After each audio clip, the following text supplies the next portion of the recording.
Hello friends, তো আজকে আমি এটাকে রিপেয়ার করে দেখাবো। তো এটা আমাদের ফার্স্টে বটমটা খুলে ফেলা লাগবে।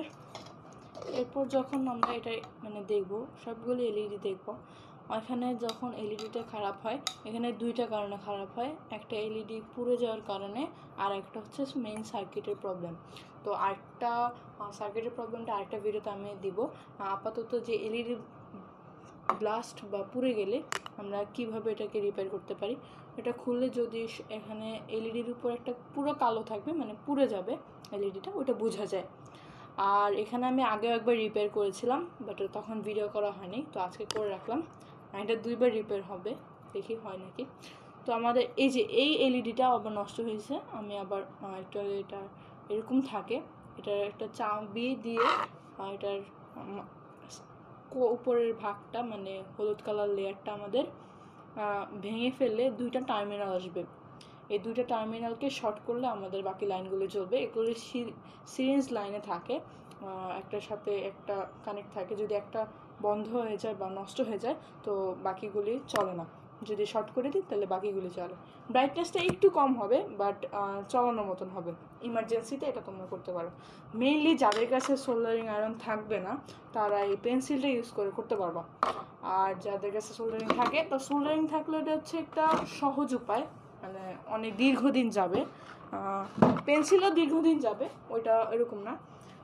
তো আমি ফার্স্টে পেন্সিলের পদ্ধতিটা বলে দিই। মেন দুইটা টার্মিনালের কথা তো আমি বললামই। এই দুইটা টার্মিনালকে আমাদের শর্ট করে দেওয়া লাগবে। পেন্সিল হচ্ছে গ্রাফাইট দিয়ে তৈরি। গ্রাফাইট হচ্ছে কন্ডাক্টর, এটাতে ইলেকট্রিসিটি পাস হয়, এই জন্য আমরা এই দুইটা দিয়ে শর্ট করতে পারবো। তো আমরা এখানে শর্ট করে দেওয়ার পরে দুইটার উপর আমরা একটু দাগ দিব, একটু মোটা মোটা করে দাগ দিব।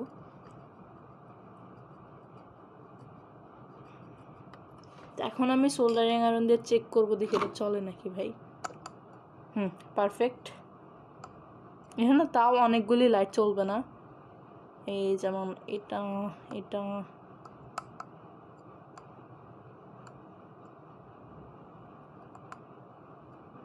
সেমই লাইট চলে। আচ্ছা, তো এখন আমরা দেখলাম এটা রিপেয়ার হয়ে গেছে। আর সোল্ডারিং হইলে কি, সোল্ডারিংয়ের যে সোল্ডারিং লিড একটু এখানে দিলে এটা লেগে যাবে। তো আমি সোল্ডারিংটা করে দেখালাম না। যে কোনো একটা পদ্ধতি ইউজ করলে। পেন্সিল হচ্ছে স্বল্প উপায় বা অনেক দ্রুত করার জন্য।